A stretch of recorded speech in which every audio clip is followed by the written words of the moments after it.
নমস্কার, awakening 169 taro কবিতা channel থেকে আমি কবিতা সবাইকে ওয়েলকাম জানাচ্ছি আমার চ্যানেলে।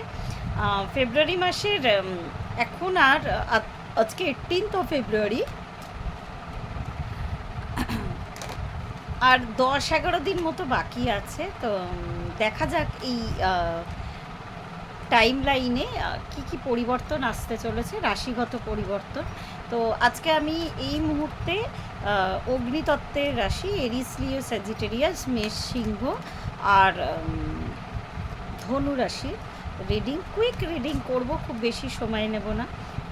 দেখে নেব যে এই ফেব্রুয়ারি মাসের এই 10-11টা দিন তাদের জীবনে কি কি চেঞ্জেস আসতে চলেছে। আমি একটুখানি চেঞ্জেস ফিল করছি বলেই আমার মনে হলো যে একটু আপনাদের সঙ্গে আমার এনার্জিটা শেয়ার করার দরকার আছে, ওই জন্য আমি এনার্জি শেয়ারিংয়ের জন্য বসে পড়লাম। উপরে 9 অফ ওয়ান্ডসের কিন্তু বটম অফ দ্য ডেকে 9 অফ ওয়ান্ডসের কার্ড এসেছে হেরোফেন্ট।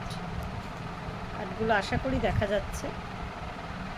10 of pentacles, night of wands, S of wands, মানে অগ্নিতত্ত্ব, এগুলো সব এই এসের কার্ডগুলো কিন্তু অগ্নিতত্ত্বেরই কার্ড আর কি। তো মানে বোঝাই যাচ্ছে বেশ একটা ফায়ারি মাস এটা হতে চলেছে আপনাদের জন্য। কুইন অফ পেন্টাকলস এসেছে, দ্য স্টার এসেছে, 2 অফ পেন্টাকলস এসেছে, এস অফ কাপস। তো আমি আমাকে যে ভাইব্রেশনটা দিচ্ছে এই কার্ডগুলো থেকে, যে একটা আপনাদের জীবনে একটা মানসিক ব্লকেজ, মেন্টাল একটা ব্লকেজ কিন্তু চলছে।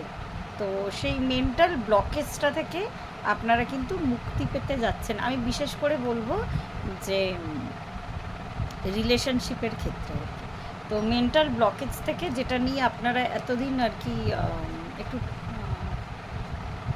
দ্বিধা বা দ্বন্দ্বের মধ্যে ছিলেন, তো সেটা কিন্তু আপনাদের জীবন থেকে সরে যেতে চলেছে। সেই দ্বিধাদ্বন্দ্বটা আপনারা কিন্তু ক্লিয়ার রাস্তা দেখতে পারবেন, ক্লিয়ার ওয়ে, কোন রাস্তায় গেলে আপনাদের জন্য মঙ্গলময় হবে ব্যাপারটা, সেটা কিন্তু আপনারা বুঝতে পেরে যাবেন। আর তার সাথে এসেছে queen of pentacles, S of wands. খুব ভালো একটা, এই বাকি 10টা দিন বেশ ভালো একটা সময়। আমি মানে যে কোনো কিছুর যদি শুরুয়াত করেন বা স্টার্ট আপ করেন তাহলে কিন্তু খুব ভালো সময়, এইটুকু আভাস আমি পাচ্ছি এর মধ্যে। নাইট অফ ওয়ান্ডসের কার্ড এসেছে, মানে কোনো কিছু খুব দ্রুত গতিতে সম্পন্ন হতে চলেছে, সেটা মানিটারি ব্যাপার হোক। যাদের কোর্ট কেস চলছে, হয়তো ডিভোর্স না নিয়ে তারা আবার রিম্যারেজ করতে পারছেন না, তো সেই ক্ষেত্রে আমি বলবো খুব ভালো একটা সুসময় রায় যদি বেরায় এই 10 দিনের মধ্যে, রায়টা কিন্তু আপনাদের পক্ষে যাবে। যে মেন্টাল ব্লকেজটা আছে, ওই মেন্টাল ব্লকেজের সিনারিও থেকে আপনারা অ্যাটলিস্ট বেরিয়ে আসতে পারবেন। এই ফেব্রুয়ারির এই 10টা দিনকে কাজে লাগান, যে কোনো কিছু শুরু করুন, পজিটিভ ভাবনা চিন্তাতে থাকুন।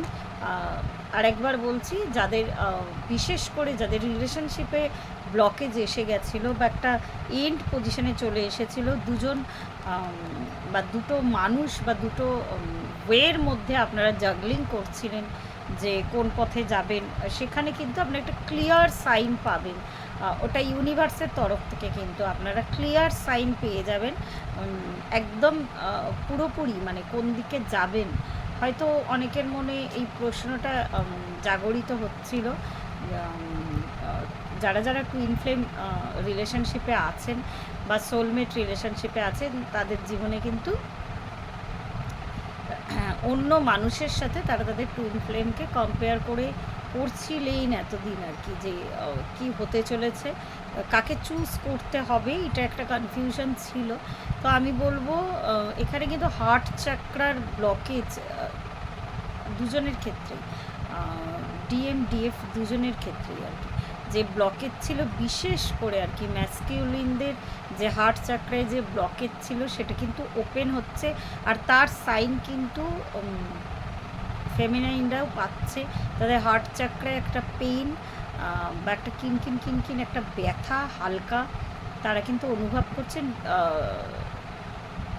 বিগত 2 দিন থেকে। আমি যারা একটুখানি আমার এই বক্তব্যের সাথে রেজোনেট করলেন, প্লিজ একবার তারা কিন্তু আমাকে কমেন্ট বক্সে লিখবেন যে আপনারা এই ধরনের কোনো অনুভূতি করতে পারছেন কিনা। তো আমার কাছে এরিস লিও স্যাজিটেরিয়াসের জন্য এই রিডিংটাই এলো ফেব্রুয়ারি মাসের বাকি 11 দিনের জন্য। বাকি আরও 3খানা গ্রুপ আছে, জলতত্ত্ব, পৃথিবীতত্ত্ব আর বায়ুতত্ত্বের রাশিগুলোর জন্য। সেগুলো রিডিং নিয়ে সরাসরি আবার চলে আসবো। ধন্যবাদ।